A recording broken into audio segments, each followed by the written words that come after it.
Monsieur Tchakoudia, bonjour. Bonjour, Monsieur Fita. Vous vivez en Grande-Bretagne et on se rencontre ici à Bruxelles. Un hasard ou bien vous avez une raison particulière? La mission de travail, comme c'était annoncé sur mon Facebook, je suis en mission de travail, je suis en consultation avec le compatriote congolais sur la situation du pays. Est-ce qu'on peut savoir comment se porte votre mouvement, l'UPR? L'UPR, l'Union des patriotes résistants pour la libération totale du Congo, se porte très bien. Et la résistance patriotique congolaise mondiale aussi se porte à merveille. Et nous continuons à travailler, sensibiliser et aussi rendre efficace notre idéologie de la résistance patriotique congolaise mondiale.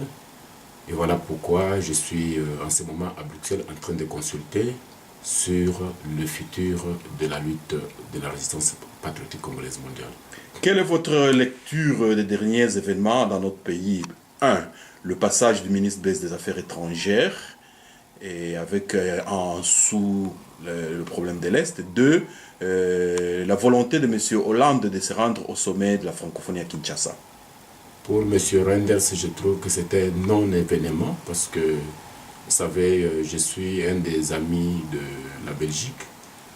Avec la Belgique, nous avons fait beaucoup de choses avant la chute de Mobutu. Et depuis la chute de Mobutu, la Belgique n'a pas pu tenir à ce que nous nous sommes dit. Et pendant que nous essayons de chasser Mobutu du pouvoir pendant le règne du roi Baudouin, voilà qu'aujourd'hui, la Belgique nous laisse dans la merde. Elle qui s'était engagée à ce que nous puissions travailler ensemble, chasser Mobutu et construire le Congo. Depuis que Mobutu est parti, le gouvernement belge n'a rien fait pour le Congolais et pour le Congo.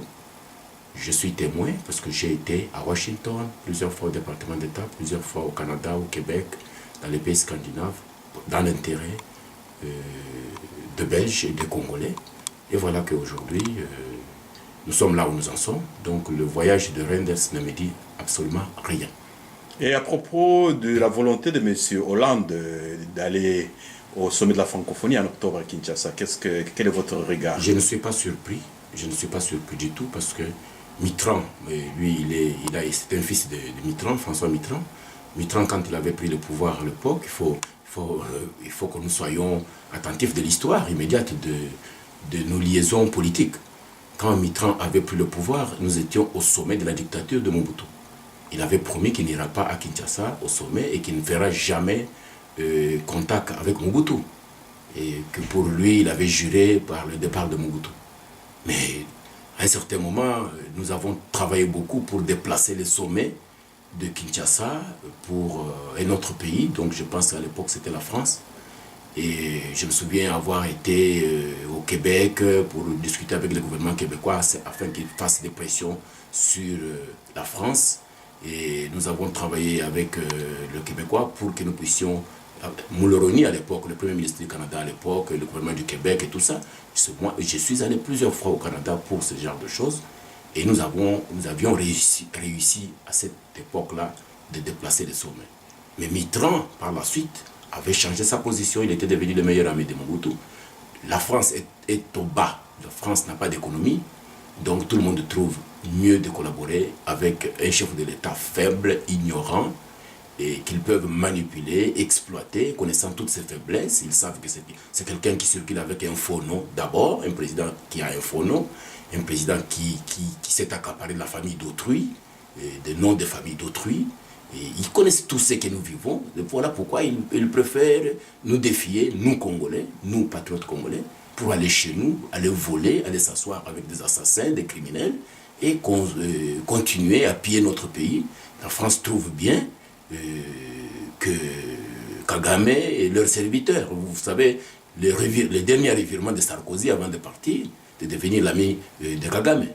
J'ai été en consultation avec les officiers militaires français qui n'avaient pas accepté du tout la venue de Kagame en France.